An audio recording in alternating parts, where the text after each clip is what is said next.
So I must be living under a rock because I missed the fact that there was a hearing today for P. Diddy. Uh, um, Curious as to what is actually going to happen. So I'm going to follow along with, uh, I just went blank. Why am I going blank on his name right now? Okay. On Law and Crime. Give me a second. I just woke up. I'm waking up so late today, but I am up and we are going to find out what's going on. There's a lot of issues. This is the beginning part of the case, but a lot of preliminary issues that need to be worked out. What are you going to be looking for? I think it's going to really boil down to a scheduling discussion. This judge is going to want to obviously show that he means business in terms of putting deadlines out and having them meet them. I think that the defense's urgency in this, in terms of bringing this case to trial, is expected. You know, he's in custody. He's going through hell. They want this case tried as soon as they can. But it's a case with significant discovery issues, terabytes of information, questions whether or not they're even going to be able to access some of this discovery. Imagine the timing of getting it and then the time it's going to take to go through every single piece of it from the defense perspective. The government's had this information for a while. The defense wants it tomorrow. And I think that, part and parcel of that, what'll happen today is the judge at least getting input from the parties, as he already has by way of a letter, how quick they want to try this case, what kind of deadlines they want to set, and how. It's funny because I thought that this was going to be a third bail hearing because I know he's begging to get out of there. What the defense said in this I don't joint letter see anybody letting him out the defense with the charges against him. Require the government to immediately produce certain categories of information, namely copies of Mr. Combs' electronic devices that were seized over 6 months ago and at the time of his arrest, and certain categories of requested Brady material, and to timely review and produce the remaining Rule 16 material in their possession. So what does that mean exactly? Well, in regards to the Brady material, what that means is evidence that the prosecutors are going to potentially use against Combs. One of the things is he is able to, and also it's required that they produce all evidence to Combs that is going to be used against him. So he's able to evaluate it and prepare a proper defense. And look, Brian, we don't know what this video evidence is, but the defense wants it. They want him, like you said, they want to go to trial. I mean, this is what they wrote in the letter. Mr. Combs continues to assert his right to a speedy trial and intends to request a trial date of April or May 2025, and as consistent with the court's trial schedule. That feels like around the corner when you're talking about terabytes and terabytes of information, and they are saying, we're putting the government's feet to the fire. We want all this material as soon as possible. Is that ambitious, April, May 2025? Overly ambitious. And the reason for the ambition is pretty self-evident. He's incarcerated. This is a celebrity. He's where he belongs. Multi-millionaire who is incarcerated, and they want to get this done. I think it's ambitious because the turnaround is going to be difficult. It's going to be difficult to go through all of this evidence to see, what exculpatory evidence is there. They don't want to look at what the government thinks is important. What they want have. to look at everything so they can find out what's important for the defense here. What's interesting is, though, that the most important pieces of evidence, besides that which is electronic and can be turned over, we're going to have, Jenks material. And, for a defense lawyer, the most important evidence in the case are the FBI 302s and the grand jury testimony of witnesses. Who are the witnesses going to be? What have they said to the government? How many times have they been interviewed by the government? That evidence we won't see until perhaps no sooner than 60 days before the trial date, or maybe within 2 weeks of the trial date, depending upon how lenient or conservative the judge is. And my understanding is, especially with federal courts, the transparency is a lot more limited than if it was a state prosecution. But I mean, we could read between the lines, and I think even the defense suggested it in their filings that victim number one with respect to that sex trafficking charge is Cassandra Ventura. So people have been saying she could be the star witness. We have an update for court. As I said, I'm going to provide everybody updates as this comes in. First of all, Sean Combs has been brought into the courtroom. Apparently, he came in through the side holding cell door. He is wearing jail pants. He is wearing a T-shirt, and he was seen smiling and hugging his lawyers. So as we talk about Sean Combs, the rap mogul, the business mogul, fall from grace, to see him in an outfit like this, to see him in this environment is very, where very he belongs. different. Knock it off. And Ava, we haven't had I know he's not on Diddy's side. I'm just saying. Well. So anybody who has questions about the case, questions about what's happening today, please submit them on YouTube. This is from Lori Crabtree. Is there a statute of limitations on some of the video evidence found? Meaning, can you not introduce some of the evidence because it's time barred? Now, we know under the Mann Act that a lot of these allegations that go back in time. And Mann Act is sex trafficking, right? Right. Okay. Yeah. A lot of these allegations that go back in time, you can still prosecute them. And so under that, a lot of the evidence that may be 10, 15 years old, we are able to still use that evidence in the court. Brian, one of the things I wanted to ask you about is I think there could be a discussion today about the defense's allegation that the Department of Homeland Security, to be clear, Department of Homeland Security, not the United States prosecutors, not the prosecutors from the Southern District of New York, but the Department of Homeland Security leaked that 2016 video of Sean Combs allegedly beating Cassandra Ventura. I say allegedly, but looks pretty, and he admitted what it is anyway. But the point is, if that becomes a topic of conversation today, how do you think that's going to shake out? Because they're saying we want an evidentiary hearing to find out who leaked it. The prosecutors have said it didn't come from us. What do you think about that? Well, I think it's a great idea. Anything you can do to try and circumvent what I think is a smoking basically gun wants to try in to at least suppress any evidence that as it can be used relates against to, him. you know, the character of this fella.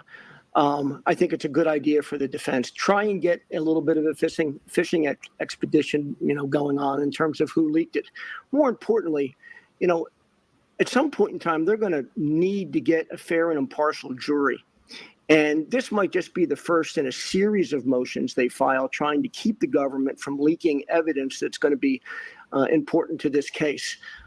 Anybody who saw that particular video walked away from it disgusted. And obviously, people are going to be brought into a courtroom. Jesse Weber. I don't know why I would blink on his name anything for a you second can do there. to stop it, you try and stop Because it. I just woke up. Sorry, I woke Brian, up your so signal late went out today. for one quick second. But no, I hear you. I hear exactly what you're saying, what the motivation might be. Ava, I'm going to read you a portion of the letter. This is from their filing. This is from Sean Combs' defense attorneys. As detailed below, the CNN leak was but one of a long and documented history of leaks and false statements made with one purpose: to savage Mr. Combs' reputation prior to trial. What is While the government's false statement misconduct there? in We this case see is the video. particularly egregious, it is unfortunately part of a trend in this district. The government has learned that it can strategically leak information with impunity. This court should exercise its authority to prohibit these underhanded tactics, which severely undermine a criminal defendant's right to a fair trial. And they not only say this video was leaked, but also the number of comments that were allegedly attributed to DHS agents talking about who they're interviewing and what material they're seizing. They have a point? I think they're doing what a good defense attorney is trying to do: get the smoking gun evidence out of there any way you can. Now, the prosecutors did a reply letter, and in their reply, they said, look, the video leak didn't come from us, didn't come from the Department of Homeland Security. It wasn't part of the evidence we had for the grand jury.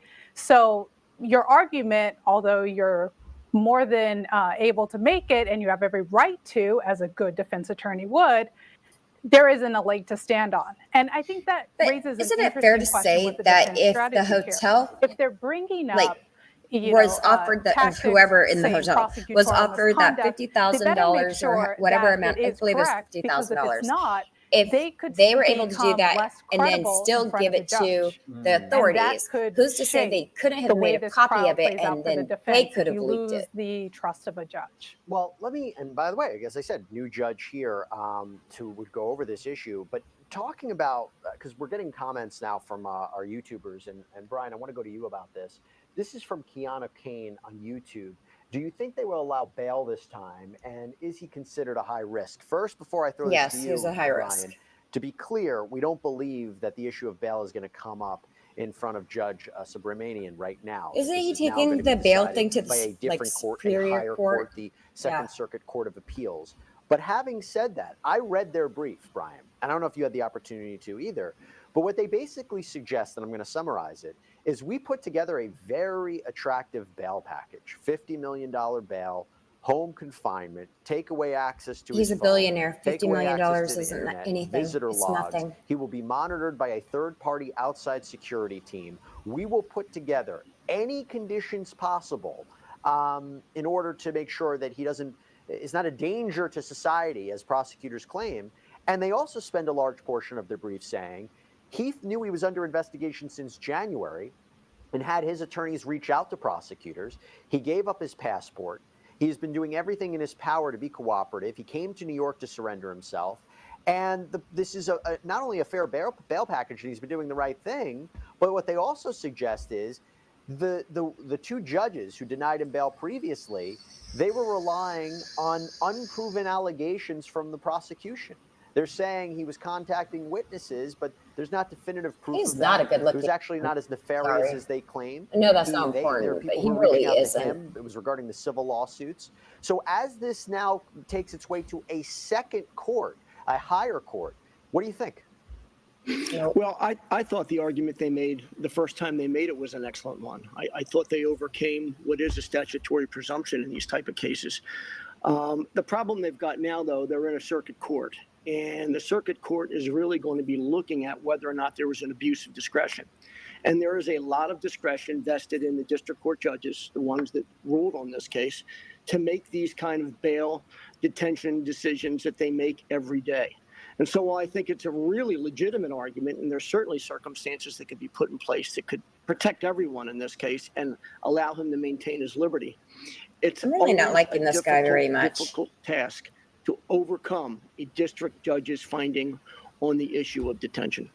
Yep. In other words, it wasn't so outside the realm of understanding why the judge did this, right? It's not like it made absolutely no sense. You take the government's allegations, you take the facts of this case, you take the weight of the evidence, you could say that the judge was justified, and that's really what you're looking at here. Now, I want to give everybody an update. As I mentioned, we're going to provide you updates throughout this hearing as it progresses, and we plan to stay here pretty much until this hearing's over, and even afterwards. So the hearing has officially started. Combs' new defense attorney, Anthony Rico, wanted to make it clear to the court that Mr. Combs' mother and his children traveled here from Florida and are seated behind me. Now, that's interesting because we talked earlier in the week, and by the way, to let everybody know, what you're seeing is the best any of us can do. There are no cameras allowed in that courtroom. This is not like a standard law and crime trial. I wish it was. I know that's going to be so hard because we're not going to be able to. We're going to have to watch this trial like this. We are going to do our outside best of the courtroom in real It's time. not. It's definitely not going to be an Adelson trial. Elizabeth Milner's in there, and she'll come out later. So that's interesting that his family's there. Obviously, his family's there, but his mom, earlier this week, and we did a sidebar episode on this, released a statement, and she basically told the world, don't judge him, allow him to present his defense, but also she said, he lied. He lied. When he said he had, didn't do anything, and then he apologizes for the Cassandra Ventura video. He lied. I thought it was very interesting his mom released that statement through her lawyer, of course. And I think lying versus committing sex trafficking and RICO-type charges are two very different things. The law says you're innocent until proven guilty, and his mom being there could be a show of her belief that my son is innocent of these indictment charges until he's proven. Yeah. And I'm going to support my son. Yeah, I understand that. And look, she came out with that statement after the charges, after the civil lawsuits. And look, unfortunately, she's, I think, 84 years old. She's probably wants to get this statement in. To be fair, I'm a mom. Understandable. I understand that she wants to protect her son. They're very serious accusations. And a number of people have levied very, very serious claims against them. Okay, so I have a question for both of you. I'm grateful that my kids don't do anything to this extent that I have to make a fool of myself on federal court not allowing transparency via press coverage inside the courtroom. Would the video of the hearing be made public when the case is closed? All of our kids do dumb things. I couldn't agree more with the view that there ought to be access. The citizens have a right to see. They have a right to know. They want to see justice being made. And they don't have that opportunity in federal courts. We don't even have that opportunity in the state courts of Pennsylvania. And I know what the rules allow for. I know why those rules exist. But I think we're now at an age, a point in time in our nation's history, where our citizens require it. They want to be able to see it so they can believe it. And they want to have trust in the system. And I think that would give them at least some confidence that what they hear, what they read is what their eyes are telling them. So why not? Yeah, and not everybody's able to read an article about what happened, to have that visual medium, to have a clip unedited and put in context, of course, would really help provide that transparency. And no, there's not going to be a copy of the video after the case. There will be transcripts. We can see transcripts. That's probably the best we'll get. Courtroom sketches, as we're seeing. Ava, I'll give you the opportunity to respond to that as well. But if you want, I have another question for you. Sure, Actually, go you ahead. answered that. Nicholas Winter asked for your opinion too. What's your opinion on that? I don't think either of you are going to like my opinion. I think that it shouldn't be open to the public because the most important thing is the privacy of the victims, as well as to ensure that the charge, no matter how egregious the charges are, you have a right to a fair trial. And I think opening up to the public, having cameras in there could really impede on that right. Brian, I want to give you an update about what's happening in court. Literally what we just talked about, the speedy trial. So the judge said the defense requested a trial in April or May of 2025. The judge says they can give them either month, and the judge offered May 5th. The defense said they will take May 5th, and the government says its case will take 3 weeks. Do you imagine this really happening in May of 2025? Less than a year That after is he was arrested and indicted? insane. It's unbelievable. It would really be the absolute unusual situation with the representations made about the amount of discovery in this case. But I get it. And, they have an obligation to not only protect, Mr. Combs, but to see to his wishes. And what he wants is his liberty. When you have billions of dollars and you're paying that attorney, he's going to do anything you want. They may want to punt this case until maybe 2 years from now. Right. But while he's in custody, I can assure you they're going to be pushing for that May trial date. And guess what? This judge is basically saying, you want it? I'll give it to you. But don't come crying to me, 4 months from now if it's not working for your schedule. So interesting. Yeah, look, I'm of the opinion, and I will back this up any day. I think he really thought he was going to make bail, be on house arrest for 1 year, 2 years, push it out as long as he wants. But now the fact, and I'll give you another update here, Ava. So the defense says its case, it's going to take a week, 1 week to defend. And that seems to me, right, he's going to be locked up, try to get him tried as soon as possible, put this behind him. They feel confident. They feel confident in their defense against these charges right now. And we've kind of heard a flavor of it, right? That all of these freak-offs were consensual. But doesn't that signal to you that the defense, at least at this point, feels confident in proving his innocence? Yeah, but the defense might not also have all the evidence yet. The prosecutor in their letter said there was several terabytes of information. To break that down, if you had 2 terabytes of video footage, that would amount to 40 days of watching the video footage nonstop. Who needs to watch the video footage when he terabytes. can tell you everything And 1 in them? terabyte, we know, is about 500,000 photos. Well, the government has just said, the prosecutors, that they can complete production of discovery, meaning turning it over to Sean Combs, by the end of the year. So before January. So if you give everything to the defense by January, can they adequately prepare a case by May? That gives you 4 or 5 months to review the amount of evidence. Like I said, the videos alone could take 2 months just to look at them every hour of every day for 2 months. You better have a great legal team behind you. And that's for the current charges. If these charges are upgraded, if he's hit with charges related to minors, as some of the allegations in the civil suits have alleged, this whole case changes. The whole defense changes. I imagine that they can't go to trial in May so quickly. But with the current charges here, Brian, again, that part's interesting. That part's interesting, right? Because the government knows right now if they plan to issue a superseding indictment, right? So would they give any indication? I wouldn't think this May date's going to work, Your Honor. I can't tell you why, but I think that something's going to happen in the next month or so. They can't say that, right? Yeah, they don't usually, and I don't think they would here, certainly. I had been expecting a superseding indictment in this case from the minute I first read the indictment. I was stunned that there were no other defendants. I was stunned that there weren't any charges relative to minors. But TBD. If there is no change, meaning if there is no superseding indictment, the defense will get what they want. I just don't know at the end of the day if that's what they're gonna want. This You is going to want be time to insane. prepare. You And we're not want going to be time able to go see through it. everything. As Ava has said, it would be a Herculean task to go through all this stuff and to find the stuff you're looking for. And things change, I will tell you. January will come and we'll see some new developments, and that April or May trial date may quickly move if there's additional evidence that's provided, if there's a change in circumstances. But it's pretty clear they want to try the I case haven't even had now my coffee because yet. he's in jail. Simple as that. Man. Yeah, but like you said, if that changes, if the Second Circuit lets him out on bail, like you said, I got a whole nother thought. It's 100% true. Now, to give everybody some I more don't updates, see him they're getting out discussing now on bail. discovery and disputes. The defense says we're trying to keep them to a minimum. We have an active dialogue with the government. I don't have any disputes at the moment. The government has said that there were 96 devices that were seized in those March raids from Los Angeles and Miami. And also when he was that private airport in Said Florida. device disconnected. I thought my the headphones government were is off, except extracting for I can still material hear over it. the So next I don't know why I was 30 panicking. days. So it kind of gives us the time frame of this. Now, I want to, Ava, turn to some questions about the jury, the potential jury here. So this is from Danielle Taylor on YouTube.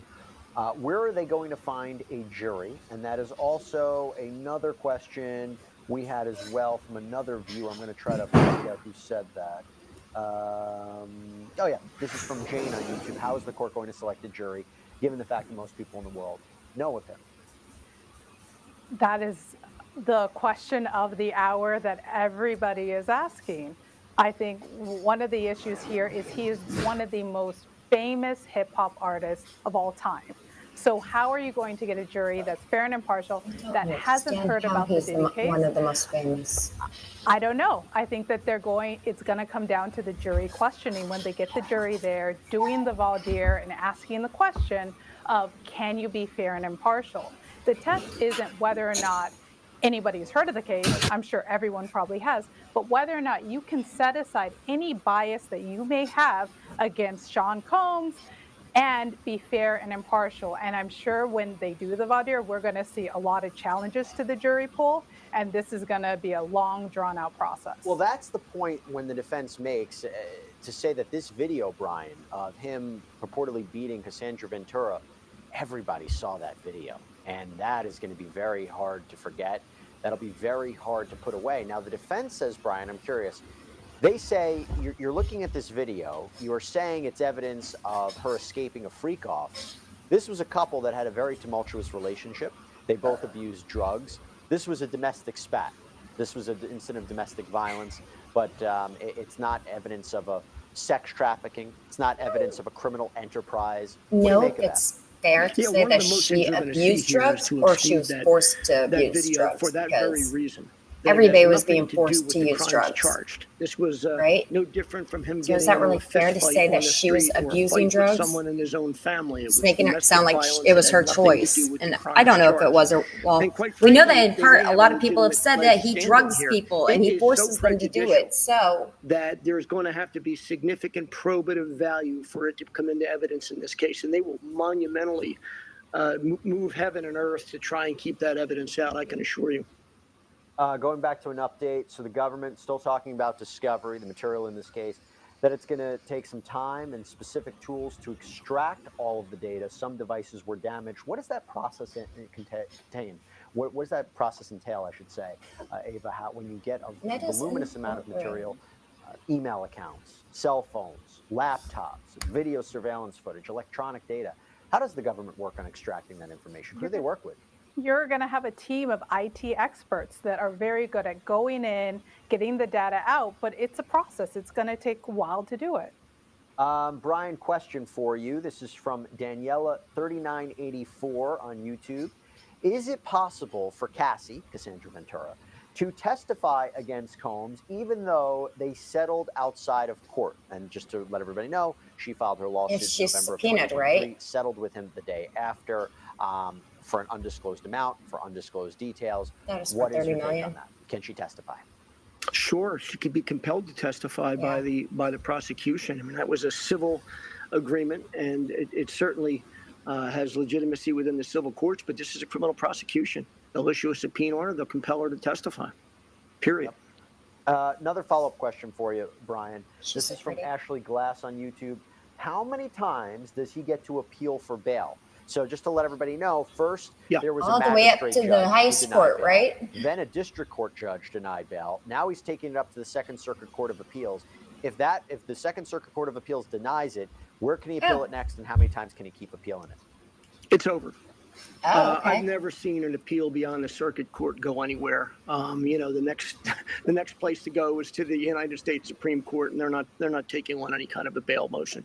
So this will I didn't be even think it. about The it like circuit that. court will That's rule, true. and whatever that ruling is, that will be your answer. Can the circumstances change, Ava? For example, if some of the allegations put forward by the prosecutors about him contacting witnesses, or some other development happens that changes the circumstances, can he appeal for bail one more time? If you don't know that, I'll ask Brian. Let me ask Brian. Brian, what do you think? Yeah, you would really need a change of circumstances. Sure. If you found evidence of innocence, if you found evidence that a typical case somebody was somewhere else at the time of the crime, yeah, a lot of things could change. But just on the issue of where you can go for help on appeal, they can't go any higher than the circuit court with any legitimacy. Ava, I'll turn to you now. Do you think that they make good arguments for the application that he should be granted pretrial release? As I mentioned, No, he should not. What he would say is a very attractive bail package. Throughout his appeal, he said that a lot of these conversations, he wasn't obstructing justice. He was, first of all, they said that him denying the civil lawsuits, that can't be a form of obstruction of justice. He was not, as soon as he found out somebody was a grand jury witness, he stopped contacting them. A lot of people, he said, reached out to him regarding the civil suits. And I think the bigger question by him is, how can you detain him when these are mere allegations that aren't backed up by more evidence that he had been reaching out to people, that he had been trying to reach out to witnesses and victims? Can we just take a second to look at the crimes that he's being accused of? I think the bigger question is, how can you ensure that the person with all the money and all the power in the world is going to show up to court? So their bail package, yeah, it's a good bail package, but like they said, he'll surrender his passport. We don't know if he has other passports. There are countries where you could go and pay $200,000, become a citizen, get another passport. Why didn't he do it in the past few months? He could have done it. He didn't do it. He surrendered his passport even before he had to. Maybe he didn't already have one. It wasn't as bad as it is right now. Here's a question for you, Brian, as we wait for more updates from the court. This is from Alicia Fall. Why haven't there been charges brought towards Diddy's employees and other artists? Yeah, well, the only way you could bring other charges if they were part of a conspiracy, if they took any actions, any criminal actions on the part of the conspiracy. So whether there were other artists involved, whether there were other employees involved, they would have to engage in criminal conduct. I am stunned that nobody in his, what I'll call inner circle, who are supposed to have made some of these threats, who are carried out some of these threats, have not been charged as accomplices. That's the one thing that has stunned me so far in terms of the thing that everybody else keeps saying, why they might is be just him cooperating. By the way, But they said the same thing in the Epstein case, it's like right? to get the bigger fish, right? A giant criminal organization. If there's multiple people, why do you only see two people being charged for it? But I guess that's the question. If this is a conspiracy, he can't just agree with himself. He's got to agree with other people. You would have to assume, Brian, that they are cooperating witnesses, right? Well, there's no question about that. It's what's troubling to me is if they are cooperating witnesses, did they simply get immunity? You rarely see that. You see cooperating witnesses coming in and taking guilty pleas and then cooperating. You rarely see full-blown immunity, and that's why I'm not so sure we won't see a superseding indictment. I still think it's coming too. The same thing happened in the R. Kelly case. Okay, got another question. So far, no updates from court. Keeping a very careful eye on it. And we also have that feed from outside the courthouse as well. This is from Malel33. Apologize if I mispronounced your name. Malel33. This is about Tony Busby. So again, Tony Busby is that Texas attorney who announced, I think it was last week, that he is representing hundreds of alleged victims of Sean Combs, and he plans to file 120 lawsuits. And there are like across the country. 25 minors Says in at that least one. 25 of them Yeah. were minors when they were abused by Sean Combs. One of them was a 9-year-old, he claims. This is the question from Malel33. If Busby knows things, meaning crimes, could we expect the feds to inquire about those settlements he's doing? Yeah, I think everything's fair game. Now, he was asked about that. He was asked, about the connectivity between him and the federal government, and he really didn't say. Like, he either didn't know or he didn't say. And we may not know. I think even if there is a conversation, it's probably not going to be disclosed to the public. Brian, before I go to you, Brian, about that one, because I'm curious your take on it. A couple of updates.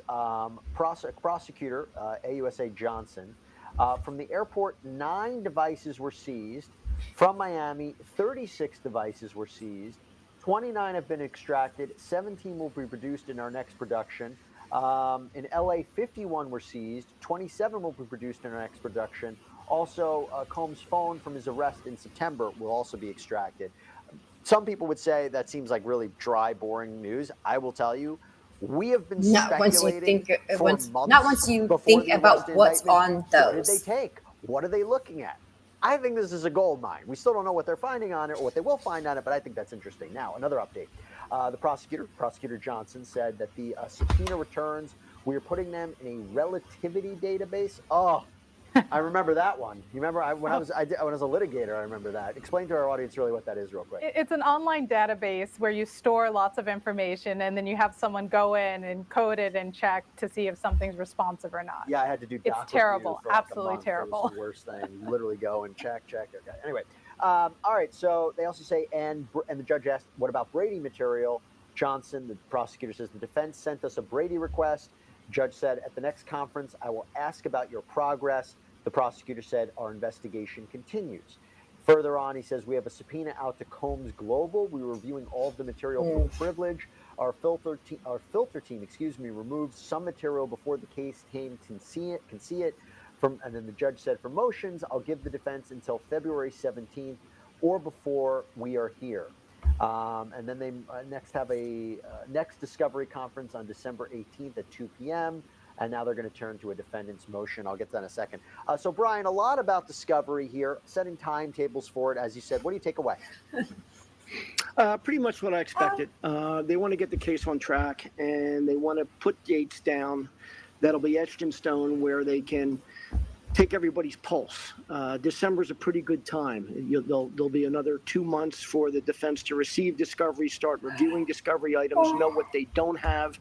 The government's going to have to explain why they haven't turned over whatever they do have left.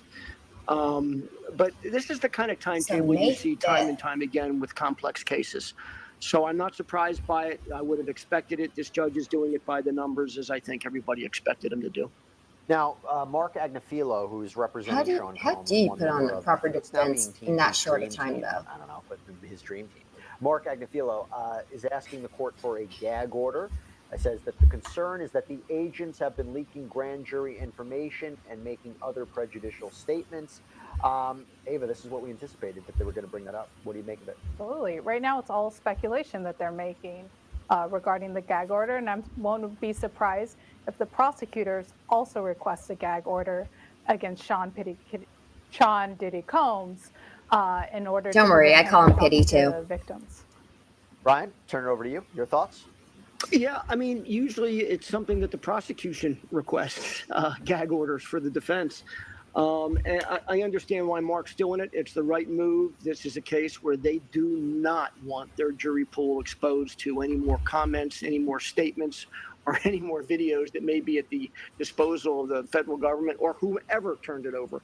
So, smart move by the defense. I would expect the government to say, sure, we're all in. Well, Ava, this is the government's response. The government says, this is a live update, is saying, they say the defense is trying to exclude a damning piece of evidence. This is, I believe, regarding the video, the 2016 video. The press statements, they are not from the prosecution team. The government says that it is significant that that's the case. The government is requesting the judge defer any ruling until they get the papers. Right. And the prosecutors asked for 3 weeks to be able to put together their papers. And I wouldn't be surprised if there's an evidentiary hearing that comes out of this. I mean, they're saying he's not going to have his Sixth Amendment right to a fair trial. And that's something judges take very seriously. Chet, big question for you. This I is just from, don't see them saying, you know what, let's throw How much out the time is case Sean because Combs looking at he these can't get a individual fair charges? trial with these charges. Come I'll on. send it to you. Well, I think it's I think it's life in prison, if I'm correct. I mean, we're looking at, what, 15 years to life in prison. The racketeering charge could be 20 years. Brian, am I wrong about that? I mean, minimum 15? Yeah, I mean, somewhere in the neighborhood of 15 to 20, I would think would be a guideline kind of area that he could expect. How old is Diddy now? With these kind of charges. I So, yeah. remember. What about life in prison? This isn't a life case. I can't even fathom that there might even be a possibility that this would be a life case. Really? Another question. This is from Helena can. Chavez Adams. I can The Suns completely being looked at- fathom that. The Suns being looked into being involved. Now, we know that Two of Justin his Combs sons. has been mentioned in a lawsuit. We know Christian Combs is facing his own sexual assault lawsuit. They haven't been charged. They are with their father in court. What do you think? Their role that they may play in this criminal case? Well, we know that the prosecutor sent out, they said in one of their correspondence, 300 subpoenas, 100 have been turned back. So there may be evidence somewhere in there that the sons are being looked at, but I think right now we're just waiting to see how it all unfolds. Brian, this is a question that has been a common theme in the sidebars that I've done. This is from Dana Gilson on YouTube. At what point are people able to be legally responsible for not reporting a criminal act that they witness or suspect? Will hotel employees be charged for not reporting potential abuse? This becomes a common question when we talk about whether or not big-time celebrities who maybe were at the parties and noticed something, or at the freak-offs and noticed something, even if they didn't engage in criminal behavior, if they saw it and didn't report it, could they be legally responsible? I don't think there are any charges that could emanate in a federal proceeding for simply witnessing a crime and not stopping it or not notifying law enforcement. Now, take an active role in covering it up, take an active role in participating, or on a whole different level of conversation. But I think the answer to that question, at least in every case I've ever been involved in, is no. Yes, I think Okay, even the now we have Courtney another Clooney update case, from court. there are civil The judge cases said against order would the prohibit any condo or further the house, leaking of like information to the media area that that she would lived in, refer but to not criminal charges DHS against. agents. So seems to be entertaining the idea of a gag order. If The government I remember responded, we have no correctly. problem. Affirm our obligation not to speak to the press. We object to an order about future leaks. If so, should be reciprocal, right? So it goes both ways. How would that work in terms of, if there is a gag order, would we all just be scouring legal filings to get more information about this case? I imagine his attorneys wouldn't do any press. There would be no more press conferences. What would that look like, a gag order that would really seal information about this? It really just depends on what is in the gag order and to what extent. If it is that neither side can talk to the press, then yeah, I think we're going to be waiting at the edge of our seats till the next court update and be listening attentively at what happens at each court appearance. Brian, going back to you, this is something that you reiterated before, but I think it's important to mention once more. Bree Alexis on YouTube asks, at what point will we know if other defendants become part of this indictment? Yeah, I mean, there's no easy answer to that. I would think it would be quick, meaning I think within the next couple of months, if there's going to be a superseding indictment, and that's really what the question is asking about, whether there'll be additional charges and or additional defendants, I think you're going to see it within the next 60 days. I'd be stunned if the prosecution didn't move quickly if they have it. The only problem They're is going to have to what move if they quickly if develop they're evidence going to in court February? in May. Now, what if somebody comes forward in February? They find something in February. It's an ongoing investigation. There's civil litigation here. And sometimes the feds really don't know what some of these civil practitioners have in terms of evidence and what they've developed. What if they get that 2 months from now or 3 months from now? What if there's an objection to it and they can't get to it? That would be the only way I would think you'd see a superseding indictment after the new year. And that means that trial ain't happening in April or May, right? No way. No way. No way. Okay, I have a question for you, Ava. Update. Judge says draft an order, maybe see what a gag order would look like. Open the floor for objections. The government said, we have concerns about Mr. Agnafilo's statement. Again, this is the defense attorney, Mark Agnafilo. Oh, he's we a have joke. concerns about Mr. Agnafilo's statement. He basically accused the government of engaging in a racist prosecution. So the government's taking offense to the allegations put forward by Combs' defense team. As they should. I mean, the defense team is essentially saying that they leaked the 2016 video, and there's absolutely no evidence to show that the government leaked it. Yeah, the AUSA Johnson. I'll read you a quote. I don't know if the federal government would go out of their way to leak something like that could jeopardize a case that they're working on. They've got I know it's over 90% success rate in their when they go to trial against somebody. This is a racist. They're not going to try to play around with it. Can they make that argument? There's no way. I think that they could make whatever argument they need to advance, and as we saw, they could, say, well, look at the video, they leaked it, whatever they're going to bring. I think the key for them here is they're just trying to take the spotlight away from the alleged activity that Combs was involved in and paint him to be the victim here. The defense is going to throw everything at the wall and see what sticks, so the judge will stop the prosecution in some way. That you're involved in representing Bill Cosby. When you are representing a very high-profile individual, let's say a Sean Combs, what does that look like? What are the difficulties of representing somebody like him? The biggest difficulties I always found is trying to write the narrative in the media. You've received an avalanche of adverse publicity, and you're going to take it upon yourself to overcome that. It doesn't work. And that's why I think the defense is smart to ask for a gag order here. They're not going to get favorable publicity no matter how hard they try.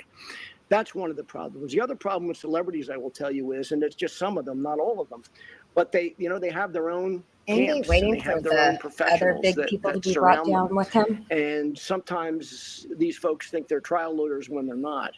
And so, what Mr. Combs ought to be doing is taking his advice from his dream team, which he's going to be paying a lot of money for, and which are all excellent lawyers, and not some of the people that $1 billion like to chirp in their ears. That always is a bit of a problem. They're very wealthy folks.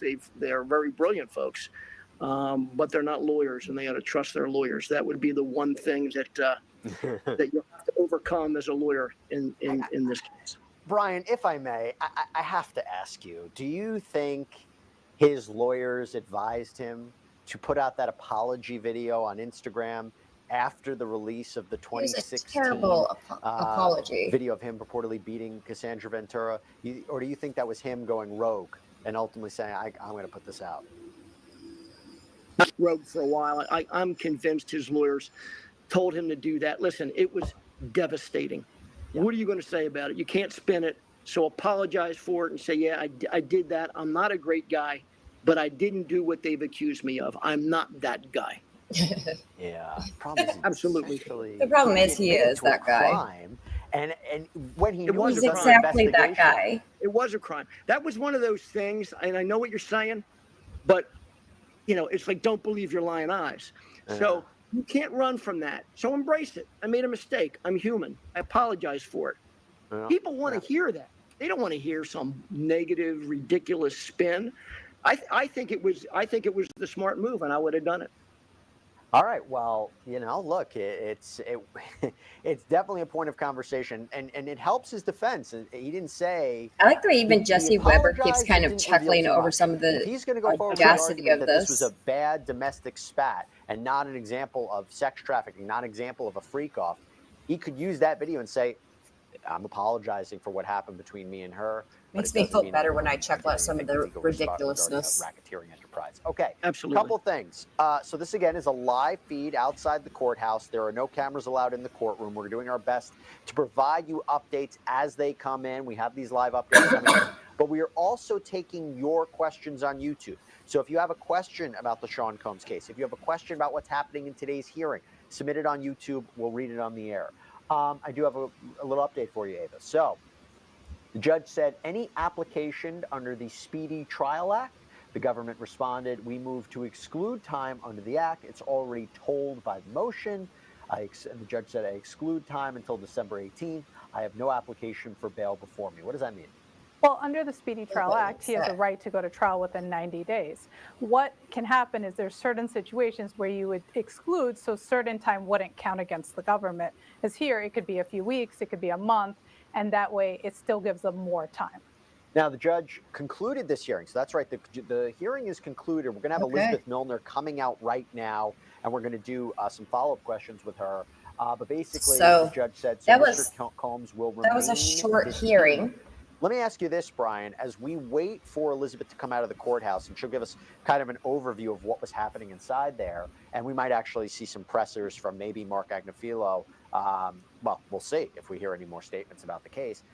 Talking about the Second Circuit Court of Appeals, his appeal to fight bail, his appeal to try to get bail once again. When will we get a decision in that laying case? down in a corner, rolled up in a ball. In support of their brief saying he should be trial day and all night. Who cares? When will the court make a decision?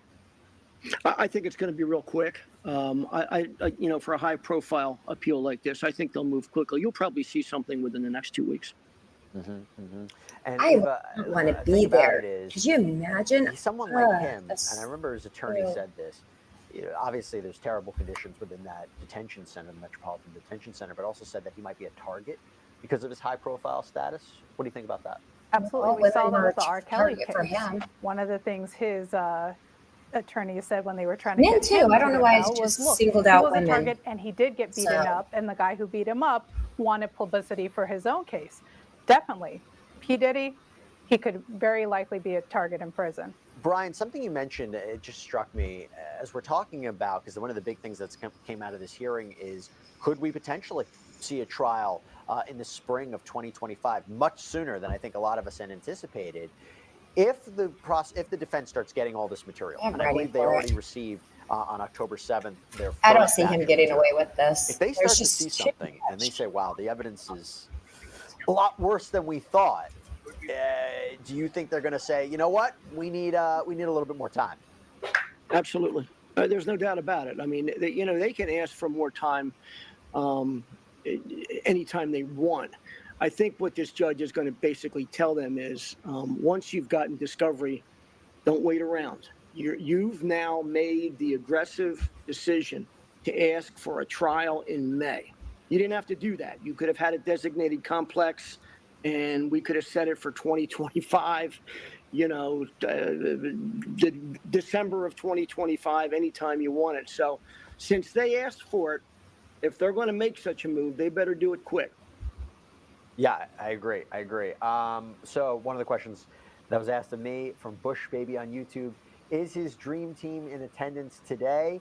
Look, he's assembled a whole new legal team, an appellate attorney. I'm not sure exactly who was accompanying him today. We know that Mark Agnifilo was. We'll find out from Elizabeth Milner maybe a little bit more about his team, who was with him in court, but we'll see, and also who else was in attendance.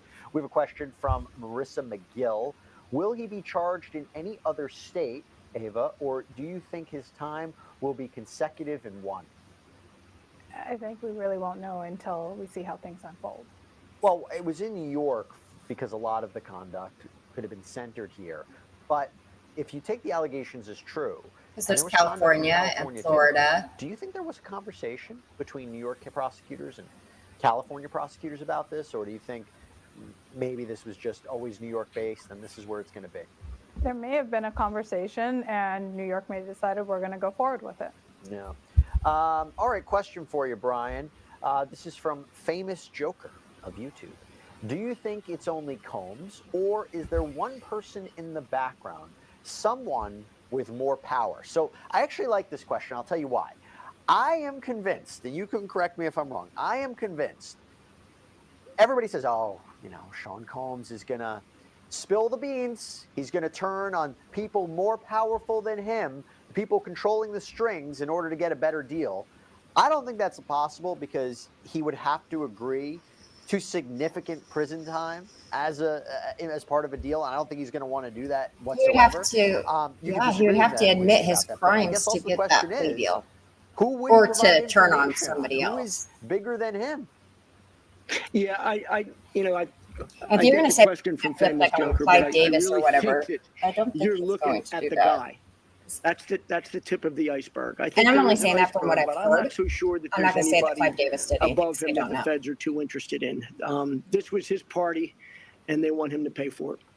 And I would say you don't even need him, right, Ava? You don't even need, if so much of this is documented on videos and text messages and witness accounts, do you even need the testimony of Sean Combs? Now, of course, I would imagine taking a deal is optimal. You can save the pain of having these witnesses testify and talk about what happened to them, the expense, the time of a trial.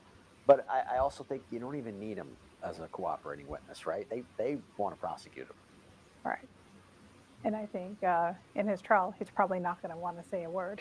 Yeah. So again, let me also tell you. Yeah, By the way, that brings me to another point. So Elizabeth Will Milner he is take the coming out. stand? We're going to have her on as soon as she can. We'll talk more about what she observed in the courtroom. What are the main takeaways from today? Where we see this trial going? Where we see this case going? Ava raised an interesting question, Brian. Do you think that Sean Combs, and his attorney said he wants to do it, you think Sean Combs would take the stand in his own defense? I want to see him in a white suit Well, as I got to they tell you, I mean, say it's usually he's not the guilty. rule. It's usually not the game plan. But when you're dealing with a case like this, where there has to be some questions answered, sometimes the best person, excuse me, to answer them is the defendant himself. He's eloquent. He's smart. He gets it. This might be one of those He kept cases videos. where He's you not do that that, smart. particularly if some of the evidence has to be explained. We talked about the video. I mean, you got to explain that video. Otherwise, you're just a vicious, bad guy. There may be text messages he has to explain. There may be video evidence that we haven't seen that has to be explained. Who's going to explain it? They said that it's going to take a week to try it. Well, there's 8 hours in a court day. That's a lot of witnesses for 1 week. I want to know who these witnesses are, and if Sean Combs isn't among them, it would be the norm, but it might not be what this case takes from the defense perspective. That's a good point. So if you take I their really want argument my is true hands that on this that would take 1 week to defend, witness what list. kind of witnesses would they call? Who would they call? Would they call? I mean, other than cross-examining the state's alleged victims and trying to point to the fact that this was consensual behavior, they call His male kid, sex workers. best friend. I think so. I think they would call male sex workers to say that all of this was on the up and up and consensual, other than the fact that you're hiring male prostitutes to participate in these activities. But yeah. Yeah, I mean, that's going to be where the rubber hits the road in this case. I mean, you're going to have to establish that all these people were paid for and came in willing and knowing and agreed to the conduct they engaged in. And they may be the most important witnesses in the case if the defense has them. So it'll be interesting to see. But a lot to be determined between now and then. A lot of decisions for the defense to make. I've seen people make that argument, and the defense case takes 1 day. All right, Ava, I'm going to give you one more question before we have to hit a break. This is from Joe D. Lopart on YouTube. If the celebs that appear, knew, or participated in these crimes are identified, will they be under police persecution, arrest too? I think it goes back to what was discussed earlier. It depends on what their participation was. Did they cover up evidence? Did they take an active role in things? Or were they just merely bystanders who saw things?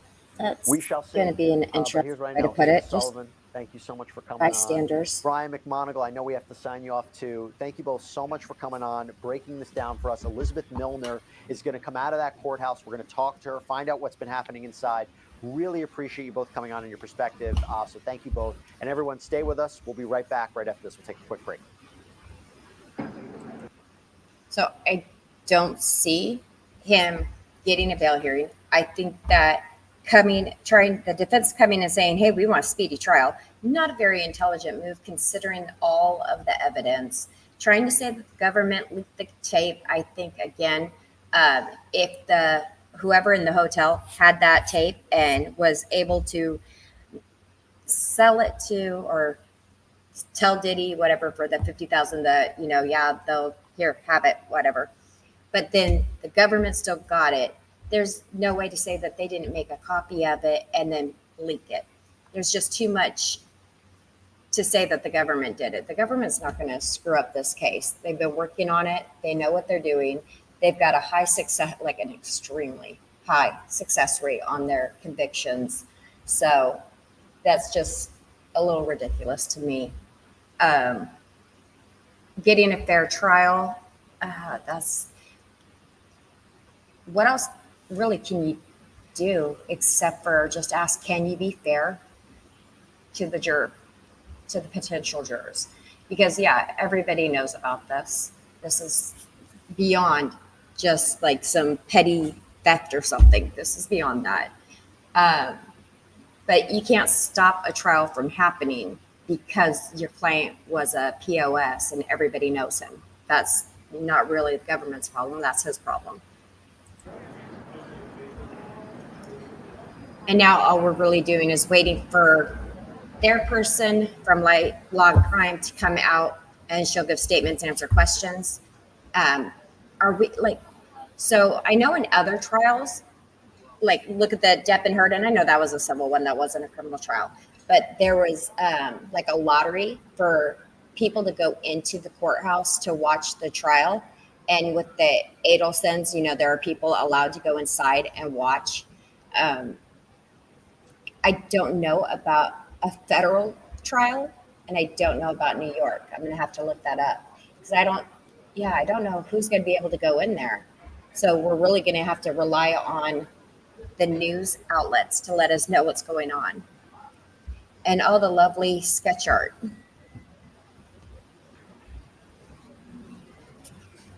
But that video is very, very damning. And that's just one video. But don't sit there and say this man's a smart man. A smart man wouldn't have kept videos thinking that they were just never going to be seen by anybody. If you've got allegedly this many people who knew what was going on, secret safe. A secret safe when only you know the secret. Once you tell even one person the secret, that secret is no longer safe. So having those videos, that's not a smart move. It wasn't a smart move.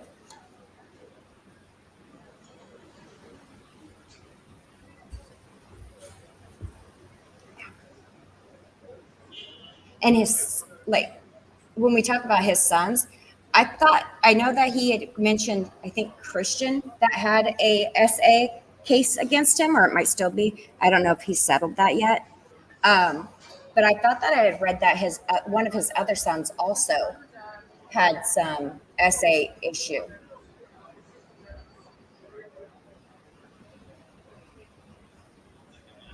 I'm curious as to how many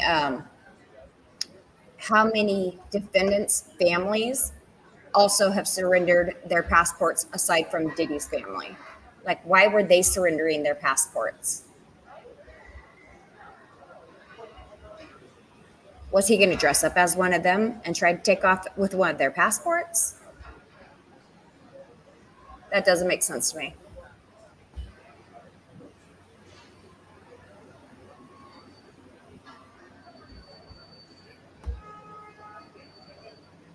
And yes, Cassie can testify because what she signed or what she agreed to was civil.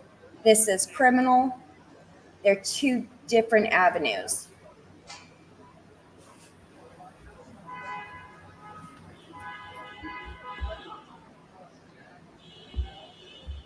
But I want to see who else is going to testify against him. That'd be interesting. That we won't be able to actually see, but we'll be able to hear about it. So I have a feeling the Jane Does and the John Does are going to be somewhere around there. They need to hurry. Let's go.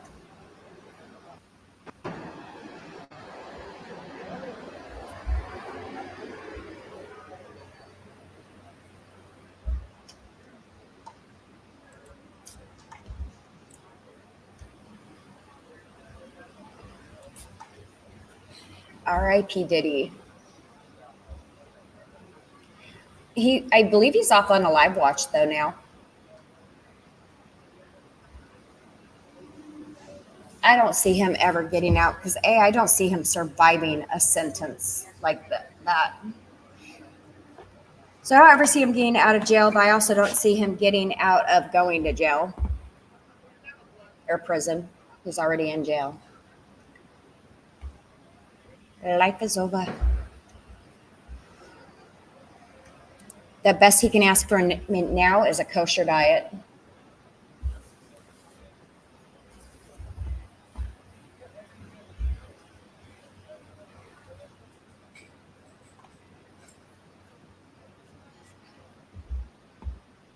Who else is going to come out of the woodworks, though?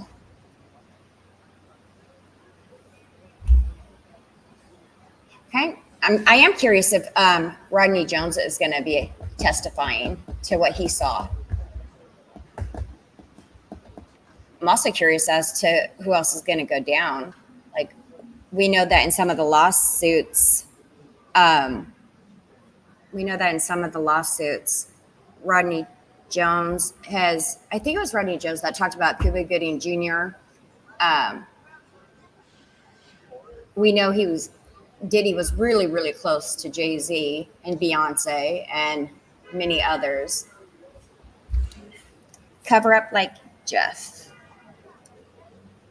In which way? Because there's a few different ways that the cover up could go.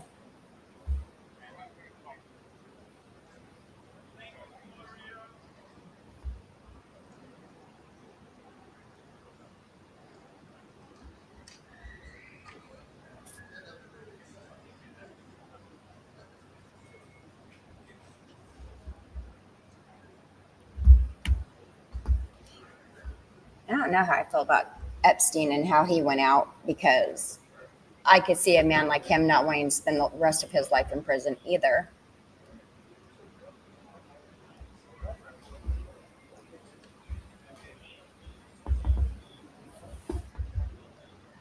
As for him being a target in jail and prison, well, he targeted a lot of people while he was outside. So I don't feel sorry for him. Not even in the slightest. Feel sorry for his victims.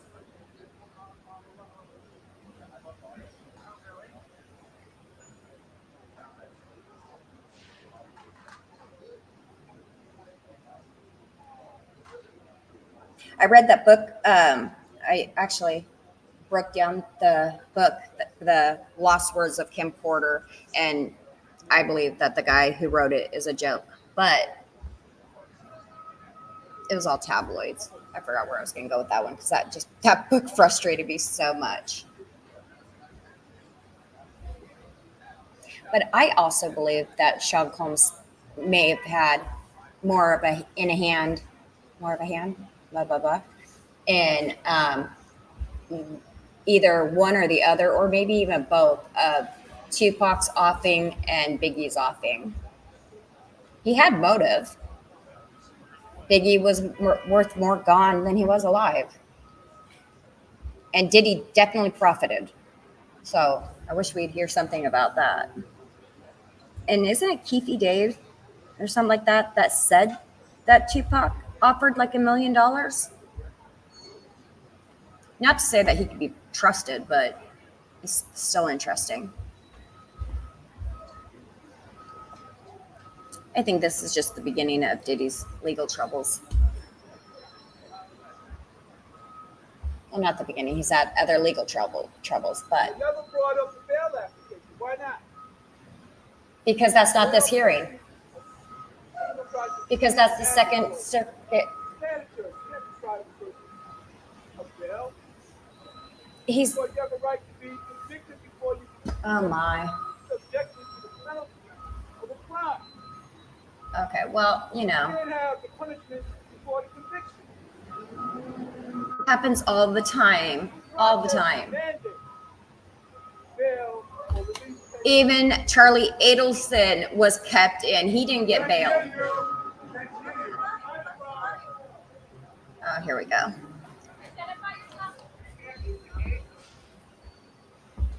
Listen, my name is Ari and I'm a paralegal. The United Sit States down. Constitution mandates that nobody is subjected to the penalties of a crime without a conviction. Therefore, it is mandatory that Mr. Coons be released pending a conviction. Also, to try to say that he may have tampered with witnesses, etc., there's no evidence that he did this subsequent to being charged. To try to say that he presents a flight risk and everything like that, there's no evidence that he ever sought to evade prosecution. It's called pre-invention. You can't do that. You can't say punish a person for something they might do. They can only punish the person for something they have done. We've So got video evidence of him the having law committed a mandates that he be crime, released so he pending is his a criminal. his My trial, guy, come and on. that any deprivation constitutes a fundamental Deprivation, you mean? deprivation or violation of. I guess Law and Crime didn't want to hear what he had to say. All right, welcome back, everybody. I'm Jesse Weber. So you're looking at a live view right now outside of the New York Federal Courthouse where Sean Combs just had a status hearing where his attorneys and the prosecutors and the judge, they went over a number of issues regarding gag orders, regarding the government allegedly leaking material. And they Most weren't going to importantly, do I a would bail say, hearing is at the this discovery anyways. schedule, how much material there is in this case, when it's going to be turned over to the defense. And I will tell you, the idea that his defense team is looking for a I think if he May perishes in 2025 prison, well, I think that trial either date, way he's going to very perish in prison ambitious, because I don't see him ever given how getting much out. material there is. Unless So you're I talking wanna about bring in right Epstein, now, and I we have already two know special how guests. that ended. As we wait, by the way, for Elizabeth Milner, our reporter who is inside that courthouse, to come out and give us the latest. I'm here with Law and Crime's legal counsel, our general counsel, Elizabeth Vulai, here with me on set, and acclaimed litigator Ben Shu, who knows a thing or two about representing high-profile individuals. He represented Johnny Depp in his infamous trial that we covered here on Law and Crime. Great to have you both here. Elizabeth, I'll start with He you. did a great job. First of all, for Depp. There might be a presser. I have no idea who the guy was that just went on. We're trying to confirm that. But we're also, by the way, taking all of your questions on YouTube. So if you have any questions, make sure to throw them out here and we'll answer them on YouTube. And there's a bunch that came in. First thing I wanted to ask you, though, what do you think about the idea of a May 2025 trial date, given how much material there is? I think it's a really ambitious trial date. I think my understanding is that if his attorneys are not sure if he'll be released on bail, one of his main attorneys had said, we don't want him detained here any longer than he has to be. So I think that played a big role in it. But it is surprising because this is a case with a lot of witnesses, a lot of evidence. So I think it's an ambitious goal. Yeah. Ben, I want to go to you. We have some questions I from thought our that YouTubers. the defense's next And move the was going question to be was, to and it try to wasn't get him moved discussed out of this today, but jail the issue of bail. to another jail, This like issue over is to not New going to be Jersey. decided by to be this held. judge. It's now being appealed to a higher court, the Second Circuit Court of Appeals. In fact, Sean Combs' defense team filed their papers on October 8th, so 2 days ago. They listed a number of reasons why they think he should be entitled to bail, that he shouldn't be detained pre-trial. The question that I have is from Sharon Denies on YouTube. When do we hear when and if he gets bail? Jesse, first, it's great to be with you again. I think the Second Circuit will act very quickly on this. This is obviously a high-profile case. Second Circuit acts with alacrity generally, so I would think that it would come down with the ruling fairly quickly. I agree. When you're dealing with this kind of issue. And it's so funny, Ben, because we were talking earlier, me and Brian McMonigal and Ava Sullivan, that right now he wants bail. Right now he wants to get out of federal lockup as quickly as So does everybody else possible. that's in jail. But, right, and that's why he's pushing for a trial date around the corner. But if the Second Circuit agrees with him and says, yeah, you know what, you're right, you're released on bail, I think he's going to want to push this trial as far down the line as possible. He doesn't want to be convicted tomorrow, which the evidence seems strong, but obviously he's going to put on a defense. But he probably would want to push this out. I completely agree, because with time, the more time he's out, obviously, he can enjoy that time, or at least enjoy it more than he would in jail. And the more time he has to find corroborating witnesses, these sex workers who presumably will testify that everything was on the up and up, to the extent that can be on the up and up, that this was voluntary. Yeah, time would be his friend once he's out on bail. That gives him a longer time to, memories also fade, which is good for him since it's going to be the prosecution that has the burden. I don't think memories are going to really fade in this one since new things are coming out continuously. We just saw who appeared to be Combs' family and associates leaving the courthouse. We are waiting to see if anybody will hold a press conference and provide some more details here as we wait for this to happen. By the way, I should let everybody know, this is Elizabeth's first time doing a live show, and she's killing it already. I'm so happy to have you on here. Thank you. Thanks for having me. I want to throw some more questions to you. So we have a question from Chrissy T on YouTube. Does New York have the death penalty? It does not. So there's still a fair amount of states actually that have the death penalty, around 25, I believe, but New York does not. I think they abolished it in 2004, if I remember correctly. I don't know if this is death penalty case. Sex trafficking and racketeering wouldn't be grounds to execute someone, even if he's convicted, right? Correct. Even if he's convicted, there's no basis, at least within New York, to proceed with that. But as far as what could happen in other states, we don't know. You know, this is somebody who had homes all across the U.S. We're not sure if investigations will start there. I don't think in any state that this would be a DP case. But in New York, it would just be prison time if he's convicted. So I have a question for you, Ben. There's been a very interesting legal update. Tony Busby, this and even the states that have the DP have kind of, well, not all of them. We have a few gun-ho that he plans to file over 120 lawsuits across the even country. most states have he said that, kind of at least stopped 25 of these alleged putting victims anybody. they were abused by Sean Combs when they were minors. I'll just say it that way. I'll give you an opportunity to respond to that makes it sound like they're animals, but how that I would just operate. But I'm also going to throw a second question to you. This is from NJ on YouTube. Are the victims? Excuse me. This is from Janal Taylor on YouTube. Is there a possibility that he's going to be charged for the minors allegedly involved? So 2 questions. If there were minors involved, I really, considering we're hope talking about that he's charged. Sean Combs going there to are minors be charged with respect to minors, and we hear that there's at least 25. Yeah, I might have to. I would hope he would be charged for those. But with respect to the 100 or 100 plus lawsuits, there's going to be a threshold issue. If I were representing Diddy, I would move to stay those cases pending the criminal trial. That happens a lot in certain states, such as California. If you have simultaneous civil and criminal cases arising out of the same conduct, it can be. Ben, stand by. I want to get your answer on this, but I think nobody we are hearing stops right Ben now from from Anthony talking. Rico, who is one of Sean Combs' attorneys, but I could be wrong. Let's go back. This is live. This is a serious proceeding with serious consequences, It's and all serious of us are crimes. addressing it accordingly. Anthony, is it a racist proceeding, as Marcus said? Nobody's okay with staying in jail for now. Okay, thank you very much. That's it for today. So not really going to say much. Huh. Okay, so we really couldn't get much from that. But, I mean, Ben, it seemed that last point was nobody's happy being in jail, which, again, seems to be the motivation for maybe why they want a quick trial date. I want to go back to what you were saying, though. We were talking about how this Texas attorney would bring over 120 lawsuits and whether or not Sean Combs could ultimately be charged with respect to abusing minors. Yeah, certainly. And that adds another extraordinarily disturbing aspect to this. I mean, before today, a lot of legal commentators were saying that this is what distinguishes his case with R. Kelly, that as awful as these allegations against Diddy are, and they are, until today, I don't believe there was any suggestion that any of the alleged victims were minors.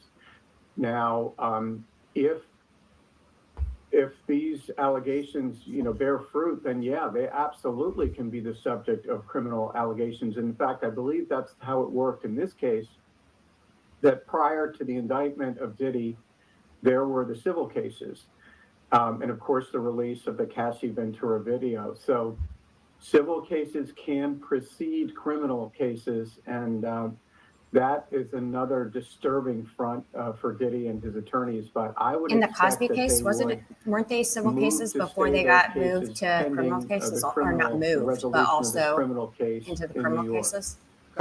Just follow up with that on one thing. I don't First remember. Of all, there It's were been a while. allegations in the civil lawsuits regarding minors. I mean, some of the people who have sued him said that they were sexually abused when they were underage. But the idea of 25 minors, a 9-year-old being abused, haven't heard anything like that. Wasn't And it like when a Busby 9-year-old, brought it an up, 11-year-old, and a even 15-year-old? Rodney Lil Rod Jones, who filed the lawsuit against Sean Combs, insinuated that he was tasked with soliciting minors for these parties, so that was part of this case. One thing I want to just follow up on with you: is there a chance? You said that the petition to pause the civil cases pending the criminal trial. If Sean Combs is acquitted, what happens to the civil trial, the civil cases? Do people say? I mean, they could still file the lawsuit, but if he's acquitted by a jury, and yes, you're dealing with different standards of law, does it make them less likely to continue their lawsuits against him? I think the cases, I can't see Busby just folding the tent and going home. I mean, it would depend in part about what happened in the criminal trial. I mean, if there were some kind of vindication, then yes, I think that would be very difficult for the criminal. But, we saw in the Michael Jackson case, of course, where there was an acquittal followed by civil liability, and O.J. Simpson. I mean, I think there's ample precedent for winning the criminal case and yet being held for civil liability. So I wouldn't think that he would be so faint of heart as to give up. And I don't think his clients would want to either. Yeah, that's a good point. Elizabeth, we have a question from NJ on YouTube. Are the victims being protected from Diddy's people? And clearly it's a fair question in the sense that... Are they being protected? They are Oh, really from. victims, Okay, I thought he said for, Sean like Combs. in the We other know way. that Sorry.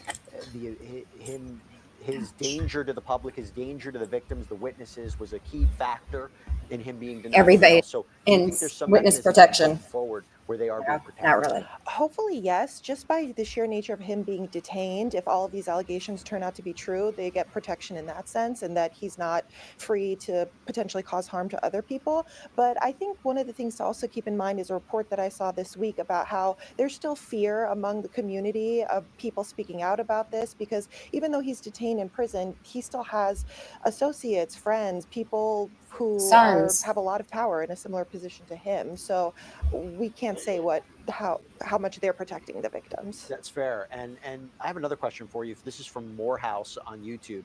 If a person is arrested and the investigation is still ongoing, but a defendant has the right to a speedy trial, is that right in any way hindered by a lengthy, ongoing investigation like this? And I guess the way to think about it is, and we were talking about it before, he wants to go to trial in May without even seeing all of the evidence. We don't know if he's going to be hit with additional charges. So what do you make of that? Yeah, that's why I think it's such a bit of a risk for his attorneys to ask for that. Again, one of the reasons is they don't want him detained as short as possible. They want him detained, obviously. Whether they could possibly get some sort of extension, depending on if there's more evidence than they thought, it might be a little bit difficult as they get closer to that spring trial date, because then you'll have the judge saying, hey, we met last year, you both conferred, you both agreed to this trial date, and also given the public pressure to make sure that this case doesn't drag on. Again, prosecutors do want to make an example out of this, so I don't think it's something that they want to keep pushing for years to come. Right. Ben, question for you. Prosecution's like, let's go. On YouTube. Will the government use ex-partners, presumably Sean Combs, to provide a timeline of his actions to jurors? I just did a sidebar the other day where I broke down every single lawsuit that he's facing in order, and it made me wonder, how is the prosecution going to structure their case if they have multiple people and maybe multiple ex-partners who want to testify? Do they structure it like that? Do they want to create a timeline? Yeah, I think that's a brilliant question, and I'm somewhat simple-minded. I like to put things in chronological order because it's a very logical way to set forth a case. I mean, sometimes as you know, you can put together a case thematically, which you want to do, but timelines are extremely helpful. So I think the question is great, and if I were the prosecution, I'd want to have a very clear timeline. And explain that clearly to the jury, because I do think a lot of jurors will also want things in a chronological order. His billions he's spent so far. Then, of course, you have to deal with witness availability, when they can testify, when evidence is available. Sometimes it gets complicated. All right, I have a tough question I don't know who to give it to. That's why I think I'll ask both of you. Ben, I'll start with you. This is I don't know the answer to this. This is from George Jansen. Has the defense or agents tested the baby oil for other narcotics? So the infamous that he had 1,000 bottles of baby oil, presumably to facilitate or to be used in these freak-off sessions, these coerced, prolonged sexual performances. I was reading somebody else thinks that he was tested, and boy, drugging I didn't know that was going to be a statement I ever said. But you think that baby oil is going to be tested, Ben? If it hasn't been tested before, I'm sure the prosecutors are watching your show and they'll be testing it now. Well, that's their first mistake. But that's true. I don't know, Elizabeth. What do you think? If it's a closed, if it's an open bottle, maybe his DNA on it to see if it is. I think it's a possibility. You know, they referenced that in the indictment. They also did reference possibility of people being under the influence of narcotics. So I think anything that they can get their hands on to obtain any sort of physical evidence, I wouldn't put it past them. Why not? Because some people were They've got the money to shocked do at it. how, 1,000 bottles. They were, and then Who needs how 1,000 bottles? It's a fair question. It's a good question. All right. I have a civil law question for you. I have a litigation question for you. Baby oil and lube. This is from Stephanie Pasnin. Why is Tony Busby accepting settlements? So the idea is, and this is based on the reporting, that he is, and I believe he told us to TMZ, that people have already come to him, high-profile people, and are paying up to not be sued, to not be a part of this. Wow. What do you make of that? That's very unusual, but creative on his part, and might give him and his clients a war chest to go forward against. And other people talking about catching killed videos. That's quite unusual at this point. I mean, I can certainly understand the incentive of these potential defendants to get out of the way of what will be a very unpleasant and expensive procedure, but that's creative on his part.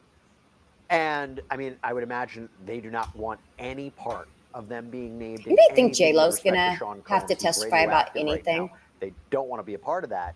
But let me ask you two questions about that. Does that mean that those claims are true? Or does it mean they just don't want the headache of litigation? Now I'm trying to think of the timeline and trying to remember if J-Lo was around while Cassie was around. Well, those are great questions. No, I think it was after, right? It could be. I mean, a lot of lay people might assume, not the sophisticated viewers of this show, quite a few years. There are people out there who would assume that a settlement means that the person who's paying money is guilty or is liable, and that's not the case. We all know that people settle cases for any number of reasons, you know, to avoid embarrassment, to avoid expense. So it doesn't connote guilt or innocence or liability. But I think it's difficult. I don't know if you're representing plaintiff X and you have resolved the case for plaintiff B. What if there's evidence in the case that you've settled and you have some kind of protective order barring the use of that evidence? I don't know how you can do that without prejudicing your other potential clients, if that makes sense. No, it does. It does. That's a good way to look at that. I got to process that one for a second. Yeah, that's a good point. So again, let me just set the stage about what's happening. This hearing has concluded. There were a number of issues that were decided or at least discussed regarding discovery, a trial date. We are waiting for Elizabeth Milner to come out and give us a breakdown of everything that happened in court. As we do, we are taking your questions. I want to go back to you, Elizabeth. I have two questions for you. First question is, and this is something that we've been, not only have we been asking for a long time, assuming these allegations are true, but also this was asked to Damian Williams, the United States Attorney, right as Sean Combs was arrested. Why has this really only come to light now?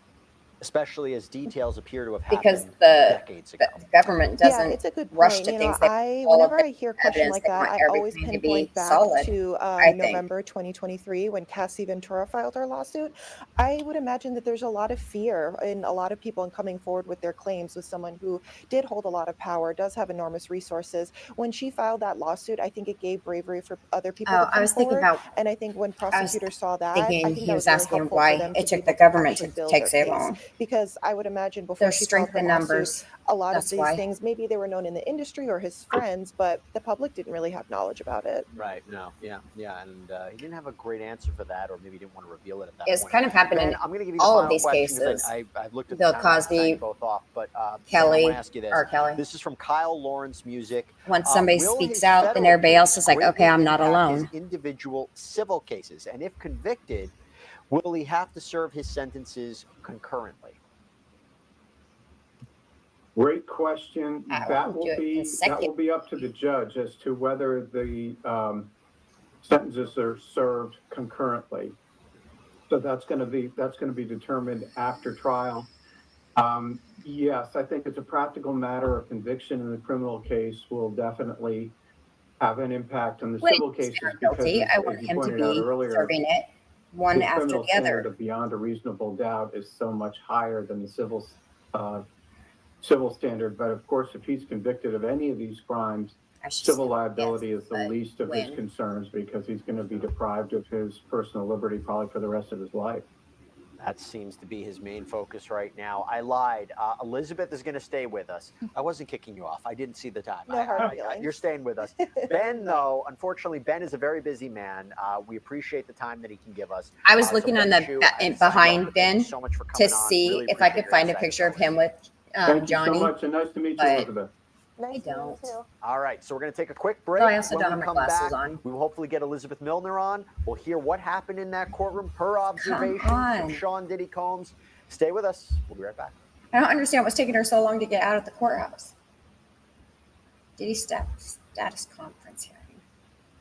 Yeah, I thought he was saying what took the government so long to get on this. And I was saying it's because they want to have a solid case before they go forward.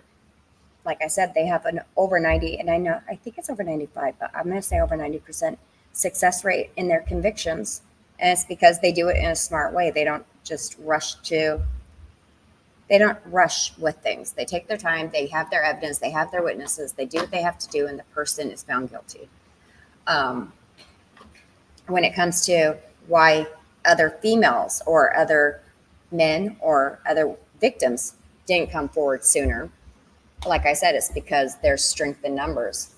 Once one person has come out, then you don't feel alone anymore. It's like, oh, okay, I'm not the only person. Oh, this happened to you too? All right. Well, here, this is what happened to me, and this is my story. I say story, but that makes it sound like it's something light. But that's why people don't come out immediately. And that's why New York and other states have, I think there's other states, have put it to where victims from even 50 years ago come forward finally, because it's not easy for a victim to come forward at all. It's traumatizing. If you're a victim, it is trauma. And nobody can tell you how soon your trauma has to heal. But we are just waiting on her to come out of the courthouse. And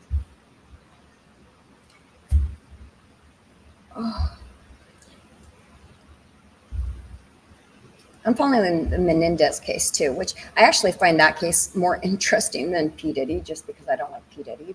But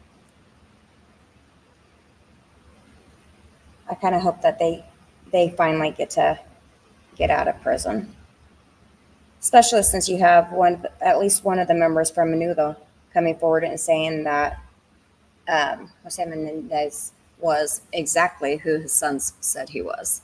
But this is about this guy. 1,000 bottles. How do you test 1,000? Well, I guess it wouldn't be that hard to test 1,000 bottles.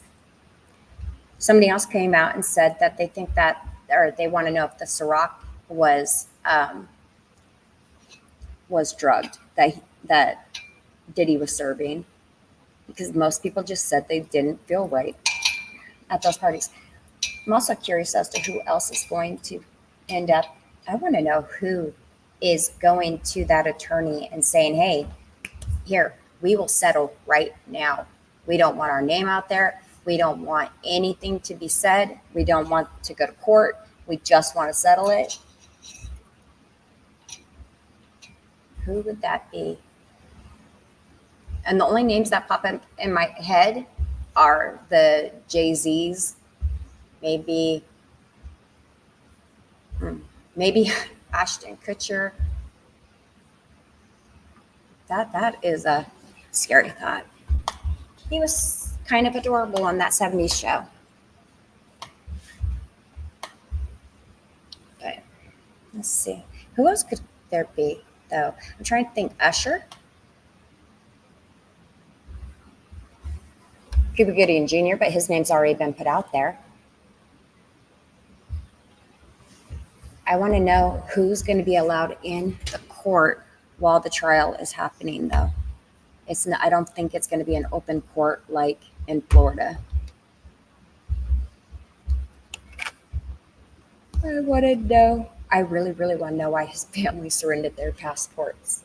I don't think any of them are going to say. But why would, like, if my son was to commit a crime, why would I surrender my passport? I didn't commit the crime. I didn't do anything. Or if my brother committed a crime. Or my father. I mean, I don't understand why family members surrendered their passports. That's an odd one. And how often does that happen? I haven't looked that one up, but I'm curious as to how often it happens that family members, I think his mom, his sisters,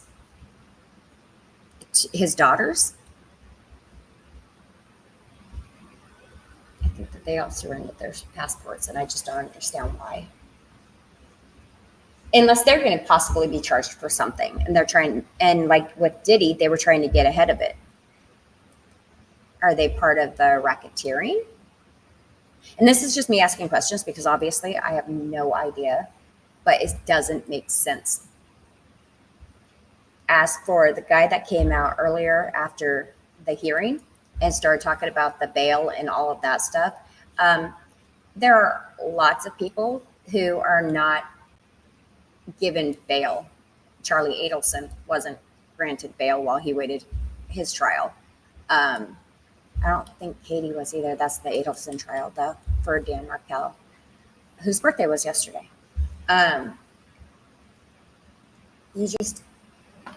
He's got, I think Diddy has the money, and $50 million is nothing for that man. It was a substantial amount of money and a substantial, we were giving up everything, passports, money, planes, boats, cars, trains, whatever. But it's just not enough when you have that much money.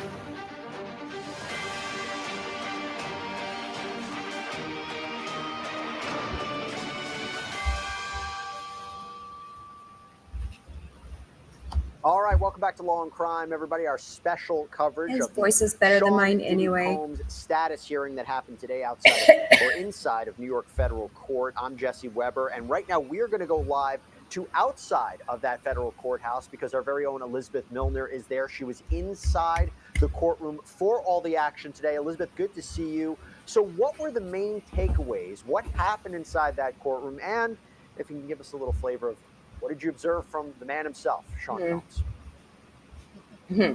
Yeah, Jesse, it was pretty interesting because I think, we have seen many photos, videos of Sean Combs, aka Diddy, through the Associated Press, through Instagram. And so to see him kind of in person after being in jail for 3 weeks now was pretty interesting, to say the least. And I say that by being that you would expect him to feel a little defeated, a little gaunt, anything like that. He's but a it little wasn't too that cocky. case. He appeared confident. He stood tall. But most importantly and most notably, when he walked inside the courtroom, the first thing that he looked at was his family. As soon as he saw his family, he just lit up. Another thing to note too is he wasn't shackled, but he was wearing a khaki prison-like jumpsuit when he appeared inside court, and his family appeared on their end very just happy to see him. Now, I will say, when I was inside the courtroom, I was a little bit towards the back right side of the gallery, and so for seeing Sean Combs, I had to look through a few heads and stuff like that. But again, he appeared just kind of confident walking inside that courtroom, and it might have just been the look that his family was there. So let me kind of paint a picture for you as well too. His mother arrived a little bit before 1 p.m. Eastern time today, and then whenever his children actually came into the courtroom, the courtroom or the courthouse actually kind of got silent. It was pretty interesting to see that as well too. So as far as who was sitting by who, you had Janice Combs, who sat by Surrendered Justin. passport. Then it was followed by Chance, the twins, Jesse and Delilah, Quincy, and then Christian Combs, aka King. And so again, once they all saw their father, they all smiled at him, waved at him. And even when we were all leaving the courthouse today, Diddy just blew kisses at his mother and his family members. They didn't say much of anything. I wasn't outside when they had first entered the courthouse, so I'm not sure if they said anything to the press. Previously, they had been very quiet whenever they had entered the courtroom. So I assume it'll be kind of like that as well too. But it was interesting as well that a lot of the arguments kind of based around the data that was recovered and seized from the homes. So while a lot of us were kind of expecting there to be arguments about the bail or the bond, that really didn't happen. And the judge ordered that the defendant, Sean Combs, stay inside the MDNC, which we know the Metropolitan Detention Center in Brooklyn, New York.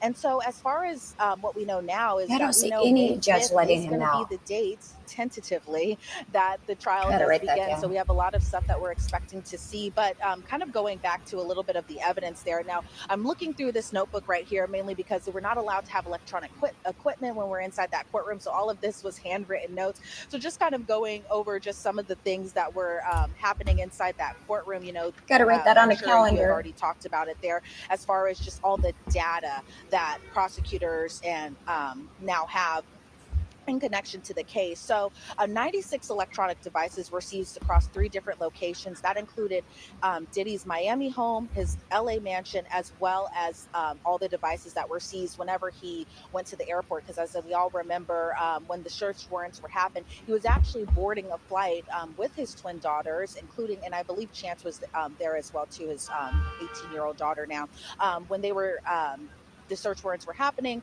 and Diddy was caught up at the airport. They did seize different devices that time as well too, and so the data mainly still has to be extracted. Now the government was kind of talking about just some of the devices are a little bit older, so the government in turn is kind of catching up to the technology there. May But they 5th, say at the airport they speedy seized 9 trial different for this devices. 7 of magnitude. those have been extracted so far. At Miami, 36 different devices were seized, 29 were extracted, and in LA, 51 devices were seized, 24 have been extracted, excuse me. They say the 8 terabytes of data, that information could come about in the next 2 weeks or so, and they're working on the production, another production of the subpoena returns. And so the defense pretty much didn't object to too much inside the courtroom today. Agnifilo also appeared kind of confident during his arguments. I know a lot of people were kind of expecting for the bail or bond argument to be happening, but that That's didn't going to happen. the And it second appeared district. that the defense kind of, uh, not or excuse me, I'm trying to find the right word here, but they were pretty much complying with all the prosecution's arguments and plan to kind of have everything all good and set to go by May. Now, by the time the end of the year is to happen, oh, I forgot like one big turn right here. They did mention that a potential superseding indictment could come. Now, obviously, that hasn't happened yet, but the investigation is still ongoing. And so, we don't know a lot of information as far as what that could look like, but it appears that we could expect more charges to come later on, potentially. Well, we kind of, by the end of I the year. think I expected that. I think most people expect a that. lot, that we wouldn't be surprised if there's a superseding indictment, and I don't know. I don't think that May date is going to stick if he's hit with additional charges. That's just my guess. Elizabeth Milner, thank you so much. Great reporting, and happy you got a chance to be in that courtroom and also lay out the scene for us as well. Really appreciate it. Thanks. Good seeing you. Thanks, Jesse. All right, so now we're going to break it down. I'm joined once again by our general counsel here at Law and Crime, Elizabeth Vulai, but also I am joined by criminal defense attorney Nima Rahmani. Good to see you. Thanks so much. Happy to have you both here. Nima, I'll start with you. I mean, the idea of a May 2025 trial date, and we talked about it before on the show, that Sean Combs, if he thinks he's going to be locked up, obviously wants to go to trial as soon as possible. I get it. He's kind of putting the prosecution's feet to the fire. But you heard Elizabeth, terabytes of data, all this to go through. But apparently Diddy seems really confident. Happen in May, this trial? Probably not, but Diddy's lawyers may want to jam up the government if they think there's any chance they're not ready in terms of presenting the electronic evidence or getting their witnesses lined up. It may be part and parcel of the defense's strategy to push this case to trial as quickly as possible. Obviously, we know Combs is in custody, so there's really no point for him to wait. We know that the defense case is going to be limited. When Judge Subramanian asked for a time estimate today, the prosecution gave 3 weeks. The defense only gave 1 week, which means that they're going to base this case mostly on cross-examination. So what they probably want to do is push this case as quickly as possible, because we know in the Speedy Trial Act, unless they wait time and time is excluded, the government technically has to get this trial within 70 days. I think Jay-Z's trying to stay as far away from this as he can. If he's hit with a superseding indictment, right, and we don't know what those charges could be, we don't know if there could be multiple defendants, we don't know if they're respect to potentially minors.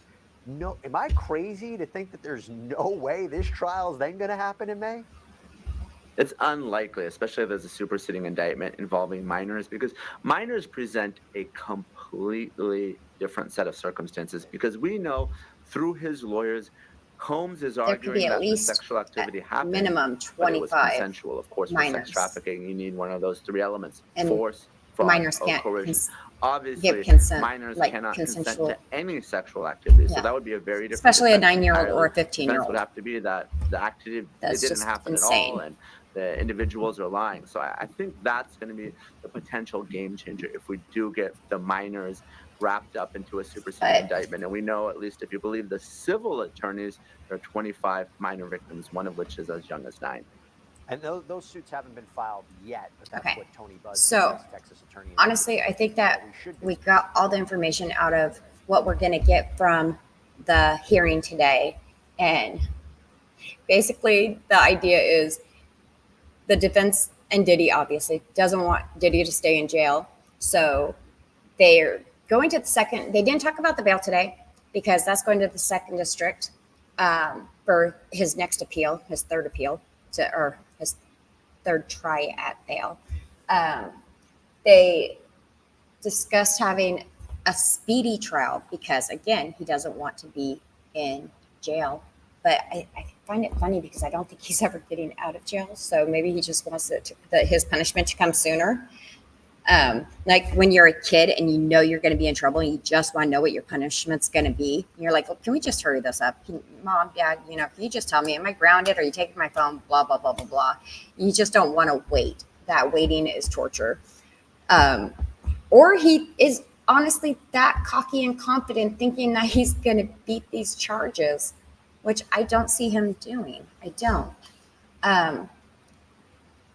So we have a court date of May 5th for the trial to begin. And that's probably going to be, I think that there's going to be in December another hearing. But for the trial, they're pushing for May 5th. The prosecution's saying, yeah, okay, let's go. And the defense is saying that they're going to be ready. The defense is only saying it's going to take them a week in trial, which they're saying is basically stating that it's going to be all cross-examinations. Again, I don't know who he calls to testify except for maybe his family and his best friends in the business. But that is basically it. That is all that happened today. Nothing too exciting. It's not like we get to see him. We don't get to be in the courtroom, which is a shame because we should be able to see what's going on inside the courthouses. The guy coming out and complaining about the bail, well, that's not what this hearing is for. And so you being mad that they didn't talk about it much or at all, that's neither here or there. It's not for this court now. It's the second district. So I will end it there. Because those are pretty much all my thoughts on this monster. And let's just continue to see what happens and who comes out and who's going to say what and where this goes next. Thanks for watching.